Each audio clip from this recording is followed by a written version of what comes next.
Why is it so hard to value IDP players in fantasy football? Imagine trying to guess how many tackles or sacks a linebacker will get next week. It's not as simple as looking at their past stats or draft position.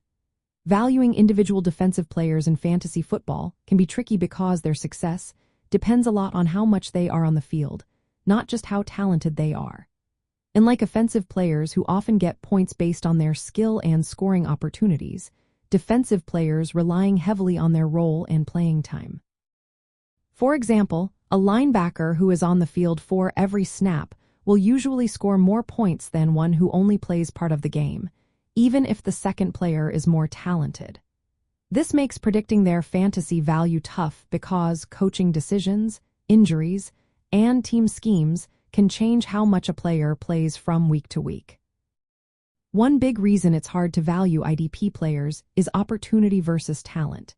Defensive stats like tackles, sacks, and interceptions depend on how often a player is involved in plays. A talented player might not produce many points if they are rotated out or limited in snaps.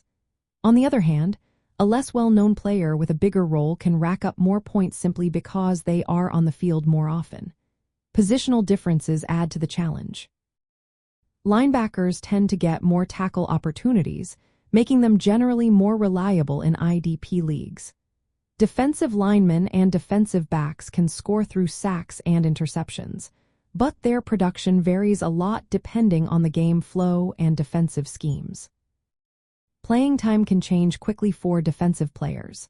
Coaches might rotate players or change their roles based on matchups or injuries. A player who was a tackle machine might lose snaps to a teammate or switch from a run stopper to a pass rusher. Age and durability also matter. Older players might be more prone to injuries or decline in performance, making them riskier picks especially in dynasty or keeper leagues. Draft capital and past performance are less reliable indicators for IDPs. Many top performers were late-round picks or undrafted, so their current role and opportunity matter more than where they were drafted. Scoring systems in IDP leagues can vary widely.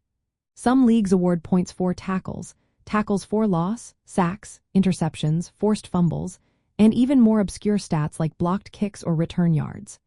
This variation makes it harder to compare players across different leagues and to value them consistently. To succeed, it's best to focus on players who have clear, consistent roles and high snap counts, especially linebackers who are on the field for every play. Waiting to draft IDPs until after securing key offensive players can be a smart move. Watching team depth charts, defensive schemes, and coaching tendencies helps identify players with enough opportunity to produce points. In the end, the main challenge in valuing IDP players is that their fantasy output relies heavily on their opportunity and role, which can change quickly and is often unpredictable. This makes IDP valuation more complex than offensive players and requires careful attention to their playing time, team situation, and league rules.